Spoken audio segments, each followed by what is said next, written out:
भी जानते हैं कि हम लोग आज यहाँ पे नवरात्रि के शुभ अवसर पर अष्टमी तिथि को माँ दुर्गा का चैतन्य झांकी साथ साथ पूरे नवरात्रि के प्रोग्राम को मनाने के लिए एकत्रित हुए हैं। तो आज विशेष आप सभी को पूरे नवरात्रि के लिए सभी ब्राह्मण परिवार की ओर से, मेरी तरफ से और हम सभी के तरफ से आज के दिन के लिए विशेष बधाई।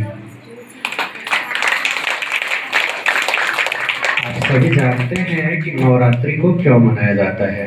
भक्ति में मुख्यतः दो कहानी है नवरात्रि मनाने के पीछे।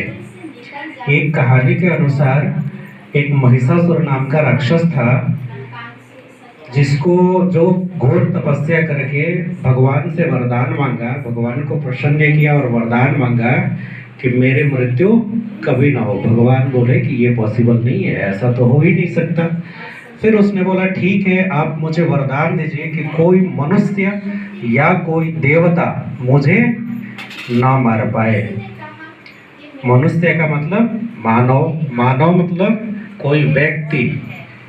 स्त्री मार सकती है लेकिन कोई व्यक्ति मुझे ना मार पाए, ऐसा वरदान मांगा। भगवान ने बोला ठीक है, तथास्तु।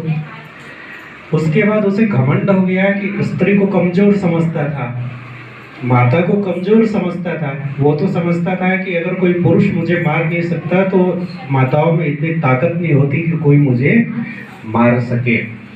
तो दसवीं के दिन महिषासुर का साक्षात परम पिता परमात्मा भगवान परमेश्वर शिव बाबा के कृपा से दुर्गा जी का अवतार हुआ और दसवीं के दिन उन्होंने महिषासुर का वध किया था। कहानी नंबर 2 है कि राम और रावण ने, राम का पूरा कहानी तो आप सभी जानते हैं। तृतीया से 9वीं तक 10वीं तक 8 दिन का युद्ध हुआ था और इसी 10वीं को परसों रावण मारा गया था। राम ने रावण को मार दिया था, इसीलिए इस दिन को कहीं कहीं पे विजयादशमी बोलते हैं। यानी 10 विजय का कौन सा 10वां दिन जिसपे विजय प्राप्त हुआ। कहीं कहीं पे इसी को बोला जाता है दशहरा। दशहरा, दशहरा का मतलब क्या हुआ, जिसका 10 गो सिर था वो हार गया। तो दोनों कहानी से हमें शिक्षा क्या मिलती है कि बुराई पर अच्छाई की कभी न कभी जीत होती है। चाहे वो बुराई हमारे अंदर की हो, चाहे वो बुराई हमारे बाहर की हो। बहुत सारी ऐसी बुराइयां हैं जो हमारे अंदर थी, लेकिन परमात्मा की कृपा से भगवान के मुरली को सुन के, भगवान के ज्ञान में आने के बाद हमने अपने अंदर के सभी बुराइयों को समाप्त किया। तो राम कौन है? हम हैं। अगर हम अपने बुराइयों को समाप्त कर लिए तो राम कौन है? हम हैं। अगर हम भैंस, महिषासुर कौन सा था, क्या था? महिष मतलब भैंस होता है, ठीक है। और भैंस प्रतीक है बुराइयों की, भैंस प्रतीक है कमजोरी की, भैंस प्रतीक है आलस्य की, भैंस प्रतीक है मंद बुद्धि होने की।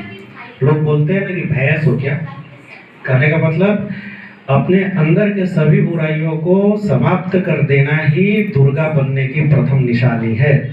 दुर्गा कौन है? परमात्मा की शिव शक्ति को ही दुर्गा बोला जाता है। शक्ति कौन है? दुर्गा है। शक्ति कौन है? आप सभी हैं। जब पूरा विश्व आप सभी को यानी माताओं को क्या समझता था कि ढोल गवार शूद्र पशु नारी सकल ताड़ना के अधिकारी, मतलब जितनी माताएं होती है वो सब ताड़ना के अधिकारी होती हैं, सभी संसार समझता था। उसी समय शिव बाबा ब्रह्मा तन में अवतरित होकर माताओं का एक संस्था बनाया, जिसका आज कल्याण कौन कर रहा है? माताएं। इस संस्था को कौन चला रही है? माताएं। कहने का मतलब, और कलयुगी दुनिया को समाप्त किसके द्वारा होगा? माताओं के द्वारा, शक्तियों के द्वारा। कलयुगी दुनिया का समाप्त कैसे होगा? प्रजापिता ब्रह्मा कुमारी ईश्वरीय विश्वविद्यालय के जो इंचार्ज होते हैं, जो चेयरपर्सन होते हैं, जो वो माताएं ही होती, वो कभी पुरुष नहीं बन सकते। यानी महिषासुर जिसको वरदान था कि हम किसी पुरुष के द्वारा न मर पाए, कलयुग जिसको वरदान है पुरुष प्रधान देश में, चाहे पुरुष प्रधान विश्व में, लोग समझते हैं कि माताएं कुछ कर नहीं सकती। उसी समय परमात्मा के अवतरण के बाद आप सभी को शक्तियां भगवान प्राप्त कराते हैं। अष्ट शक्ति जो दीदी अभी गिनाई थी, ठीक है। तो जिसके पास 8 शक्ति है, 8 हाथ उसके पास है, वही दुर्गा है। तो दुर्गा बनने की आज का जो विशेष दिन है वो आप सभी के लिए है। आज 9 दिन तक पूरा विश्व, पूरा भारत किसकी गाथा गाता है? माताओं का गाथा गाता है, शक्तियों का गाथा गाता है, किसी व्यक्ति का नहीं गाता। 10वां दिन भले राम का गाथा गाया जाता हो, लेकिन दर्शन करने किसको जाते हैं? दुर्गा माता का, जो महिषासुर का वध करती है।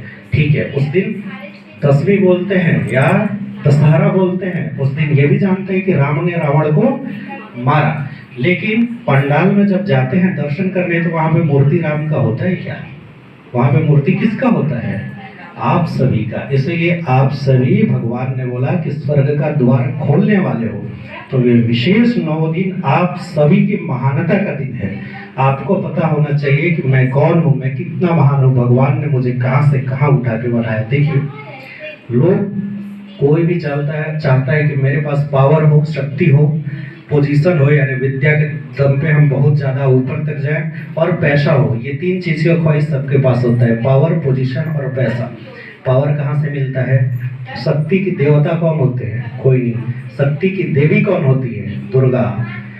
पोजीशन, पढ़ाई या फिर विद्या, विद्या का कोई देवता होते हैं क्या? कोई नहीं। विद्या की देवी कौन होती है? सरस्वती।